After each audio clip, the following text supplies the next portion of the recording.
여기부터 키친으로 오신 것을 환영합니다. 여기는 제 키핑장입니다. 오늘 키핑장에서 제가 우리 다육이들 소식 전해드리는데요. 어제 비가 왔었잖아요. 물론 키핑장 다육들은 비를 맞지는 않습니다. 비를 맞지는 않지만, 자, 이제 봄이어서 저랑 엄마랑 이제 많이 이제 이렇게 신경을 쓰는 부분이 관수 부분 이제 많이 신경을 쓰고, 자, 그래서 저희 엄마가 얘네들을 러블리 로즈를 밭에 있던 애들을, 그러니까 화분에 하나 있던 애들을 밭에다가 다 이렇게 해놨는데요. 이제 관수를 막 해요. 이제 활착을 하라고. 그러면 얘네들이 여기에서 적응을 하느라고 이제 어떤 일이 생기냐면 이파리 밑이 이렇게 물르는 현상들이 생기는 애들이 있어요. 근데 이런 현상들은 꼭 얘만 그런 게 아니라 다육들이 이 러블리 로즈도 지금 그러고 분갈이 하고 나서 이렇게 이런 현상들이 생긴 애들이 있습니다. 요렇게. 근데 요거 여러분들 이제 요게 처음에 이제 당황하시면 어떻게 하냐면 애들을 적심을 하거나 화분에서 바로 뽑거나 이제 그렇게 하죠. 근데 나쁘다는 게 아니라 경험을 여러분들이 해보셔야 돼요. 얘가 이 증상이 적심해야 되고 화분에서 뽑아야 되는 증상인지 아니면 그냥 이 무른 잎만 띄워주면 되는 현상인지를 여러분들께서 아셔야 돼요. 근데 저는 이제 좀 해보니까 이 증상은 얘한테 좀 자주 있는 증상이구나 라고 해서 이건 그냥 지나가면 되고 여기에서 적응하면 된다라고 하는 거를 이제 조금 알겠더라고요. 그래서 이런 증상들은 여러분들 괜찮거든요. 근데 이제 처음에 이거 잘 몰랐을 때는 이런 일 생기면 막 이제 얘가 어떻게 될까봐 뽑고 적심하고 막 이렇게 했었거든요. 괜찮아요, 여러분들. 괜찮더라고요. 베리도요, 이런 현상들이 많이 일어나는 애들 중에 하나예요. 베리가 이렇게. 자, 이 녀석도 지금 대체적으로 어떤 애들이 이런 현상들이 일어나나 아직까지는요 제가 공통점을 발견하지 못했는데요. 러블리 로즈, 라울, 베리 이런 애들한테서 좀 많이 일어나요. 뭐 창다육이라던가 백분감이 강하고 로제트가 바짝 붙어있는 애들이라던가 그런 애들보다는 뭐 이것도 자 그런 애들보다는 약간 좀 목대가 살짝 있으면서 또 이제 이렇게 좀 물을 좀 좋아하면서 또 그런 애들. 얘가 그랬었거든요. 얘도 주변이 삥 둘러가지고 막 물 차는 현상들 생기고 너무 안 이뻐져가지고 진짜 이뻤었는데 갖고 제가 얘가 왜 이러지? 막 되게 그때는 막 되게 속상했었는데 그냥 이렇게 지켜봤더니 또 괜찮아지더라고요. 자 돌려줘요. 햇볕 때문에 자좀 괜찮아지더라고요. 그래서 이 얘기 보면서 그래 괜찮을 수 있겠다라고 제가 생각을 했었는데 이 얘기 말고 또 다른 애기가 또 그런 현상이 생기죠. 우리 매니아님이 선물해 주신 이 베리 닮은 이 아가한테서도 또 그런 똑같은 증상이 생깁니다. 제가 그래서 가위집을 다 내주고 이렇게 했는데요. 얘네들이요 문제가 생기는 거에 대한 기준이 뭐냐면 목대가 상했냐는 거예요. 목대가 상했냐 그렇지 않냐로 우리가 이제 이거를 이렇게 기준을 삼으면 되거든요.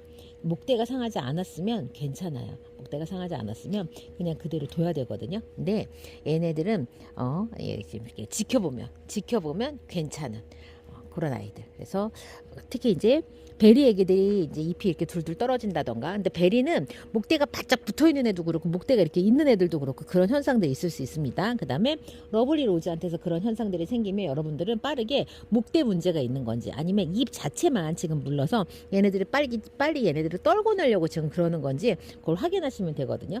어떤 이유 때문에 그런지는 알 수는 없어요. 근데 어쨌거나 분갈이를 하고 관수를 했을 때 그런 일들이 생기거든요.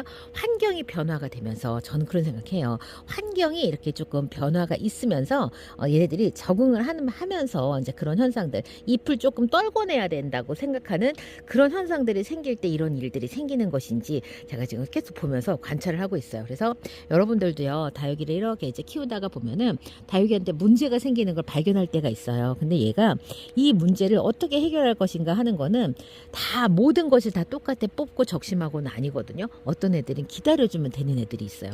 특히 이제 창다육에서는 느껴지는 게 그러니까 창다육이한테 이제 일어나는 건 어떤 거냐면 마지막 입장이 새까맣게 물러가는 거예요.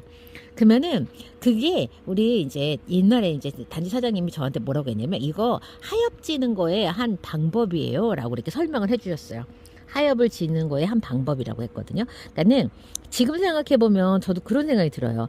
얘가 그 많은 잎을 다 가져갈 수가 없고 잎을 좀 떨궈내야 되겠다라고 생각을 했을 때 얘네들이 이제 구조상으로 이제 그렇게 해야만 하는 그런 상황이 왔을 때 뭐 어떻게 어디를 떨궈내겠어요? 마지막 입장을 떨궈내겠죠. 그래서 마지막 입장을 떨궈내는 게 천천히 이파리를 이렇게 그냥 이렇게 말려가는 것보다 그런 것보다 얘네들 그냥 빨리 무른 잎으로 그냥 떼어내 버리는 게 더 빨라서 이제 그런 방식으로 얘네들이 마른 잎을 내고 있나라고 지금 생각을 지금 그렇게 해보고 있습니다.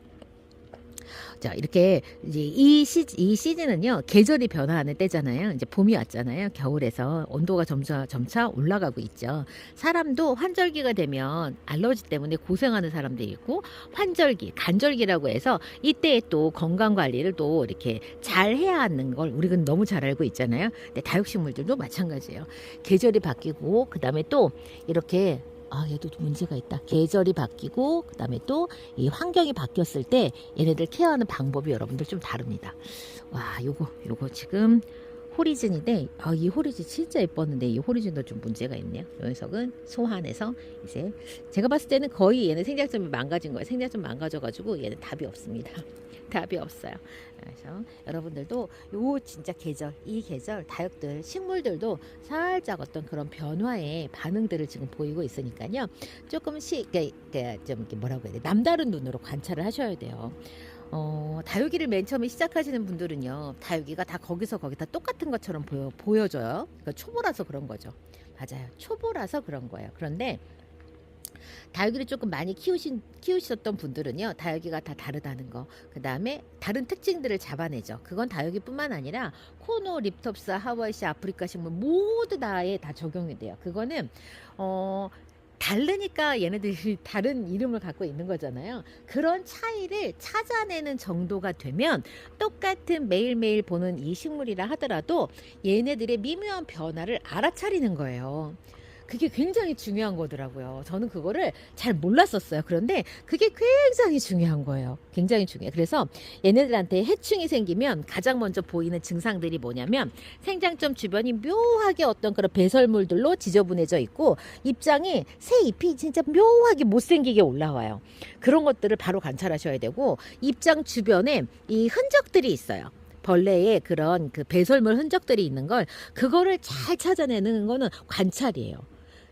그런 관찰들을 할 수 있는 그런 세심함, 또 약간 차이를 조금 이렇게 알아차릴 수 있는 그런 관심 이런 부분들이 필요합니다. 내나 뭐 얘네들이 여기서 여기지가 아니라 오래오래 진짜 관심 있게 보다 보면 어제는 안 그랬고 작년에 안 그랬는데 올해는 왜 그러지? 얘는 안 그런데 얘는 왜 그러지? 어머 얘랑은 이렇게 다른가? 뭐가 다르지? 왜 이러지? 라고 계속 이렇게 관찰을 하면서 보셔야 돼요. 그래서 같은 무름 증상 이파리가 물차는 투명한 그런 현상들이 생겨도 어떤 때에는 얘네들이 버티고 지나가고 어떤 때는 생장점까지 다 호로록 떨어져 버리는 일들이 생기잖아요. 그래서 그때마다 여러분들이 그런 차이들을 이렇게 관찰을 하셔야 내가 키우고 있는 이 다육이들에 대해서 이제 어떤 문제가 생겼을 때 현명한 그 판단을 해서 조치를 취할 수가 있겠죠.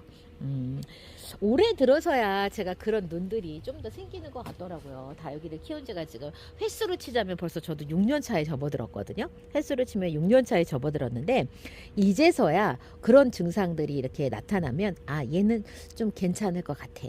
혹은 얘는 좀 뭔가 해줘야 될 것 같은데 라고 하는 그런 차이들을 이제서야 조금씩 또 알아가고 있습니다. 어떡해요. 제가 처음부터 엄마가 아니어서 이제 엄마 노릇하면서 이렇게 시행착오가 있었던 것처럼 제가 처음부터 다육맘으로 이렇게 태어난 게 아니다 보니까 저도 배우면서 이걸 해야 되잖아요.